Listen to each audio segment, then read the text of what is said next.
Hi guys, good afternoon guys. Ito ngayon ang panahon dito sa amin. Yan, makulimlim. Ang lamig, ayan o, yung mga puno sumasayaw-sayaw sa lamig. Ito guys, ito yung mga tanim ko guys. Ito yung tanim ko na agarwood guys. Ito o, tingnan nyo. 10 puno to guys. Yan oh. Yan, laki na guys. Malalim ang pagkatanim ko nito. Sinagad-sagad ko na yung ano niya. Yan, para gumanda. Yan guys oh. Laki na ha. Ilang buwan pa lang yan. Yan. Laki na, pero isang dangkal ang lalim ng puno na pagkatanim ko yan. Ito yung pangalawa. Yan guys, oh. Agarwood. Yan. Ang laki na, oh. Yan. Pangalawa yan, guys. Pangalawa. Ang laki na, oh. Yan. Yan guys, pangalawang agarwood yan. Ito guys, yung pangatlo. Yan, mataas na rin guys. Yan oh. Yan, mataas na rin. Yan. Kaya guys, napakaganda magtanim ng agar. Kailangan lang alagaan ng maigi. Ito yung pang-apat. Yan, yung pang-apat ko. Yan. Laki na no. Yan, pang-apat yan guys. 10 lang to eh. Yan. Ito naman guys. Yung pang-5. Yan, ganyan. Ang taba niya guys. Ayan na. Yan.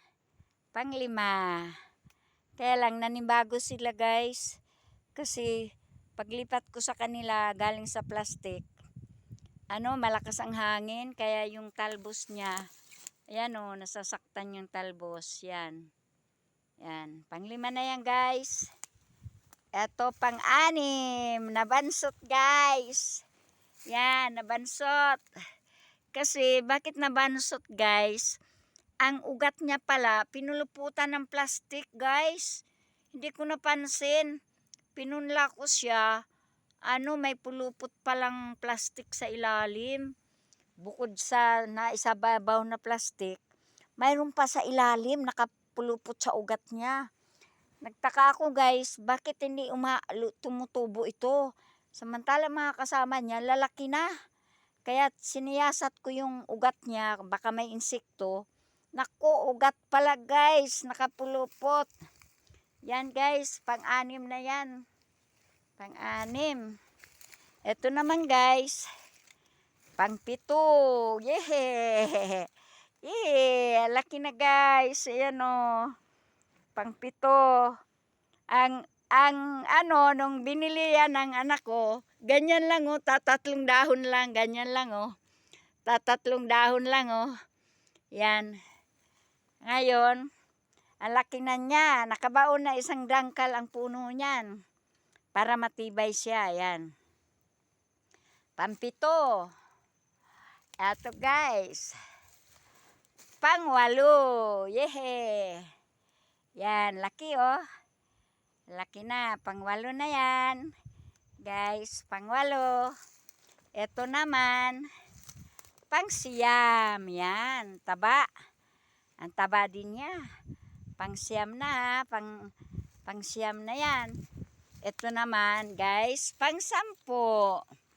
Yan, pang-10. Medyo hindi sa ganong mataba pero lalaki na yan kaya nailipat na. Yan. Pang-10 siya. Yan. Yan. Alam mo guys, napakaganda pala magtanim ng agar kasi anong gamit nito? Bakit tinatanim ko siya? Na puno naman dapat yan. Ang gamit niya guys, papakuluan mo yung dahon. Papakuluan mo yung dahon, gagawin mong tsaa. Pampaganda ng kutis, Pang-alis ng kanser. O guys, ang daming gamit yan. At saka pangkuan yan guys, yung pangpaganda ng yung memory. Pampaganda ng memory guys. Saka yan guys, akala mo ba? Ang daming benefits ng agar. Gagawin mo lang siya yan. Halimbawa, pag hindi ka nakakatulog na maayos, magpakulo ka ng dahon yan. Inumin mo guys. Yan ang pinaka-the best yan guys. Iinumin mo yung dahon yan, yung katas, pakukuluan mo. Kaya guys, ayan o, ang layo ng distansya nila. Kaya para lumaki siya kaagad. At saka ang ilalim niyan guys, pagtanim ko, nilagyan ko ng pinalambot ko yung lupa.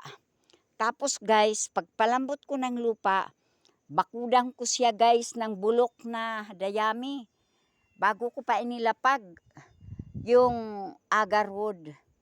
Para mabilis siya tumaba. Kasi kung basa sa ilalim, yung dayami, hindi siksik yung lupa, mabilis umano ang ugat niya. Kaya guys, ganyan ang pagtatanim. At o-order uli kami guys, siguro mga 50 pieces, ganyan. Kaso na ang mahal na guys, 175 ang isa nung maliit pa. Ang presyo niyan ngayon, kung bibilhin mo ganyang kalalaki guys, ganyang kalalaki, pag bumili ka ng ganyang kalalaki, ang bintahan na niyan guys is 700, 600 or 700. Kaya guys, hanggang dyan na lamang guys. Ang daming benefits niyan guys. Makakainom ka niyan. Napakagandang gamot. Maraming mabibenefits ang isang tao. Sige guys, hanggang dyan na lamang kay marami pa akong gagawin guys. Naghaharas ako sa lupa ko guys. Sige, bye-bye. Thank you for watching, for listening. Thank you guys. Maraming salamat. Andito ako sa kapilya guys. Ito ang kapilya. Sige, dito na lamang guys. Merry Christmas uli and Happy New Year. Thank you very much for watching. Bye-bye.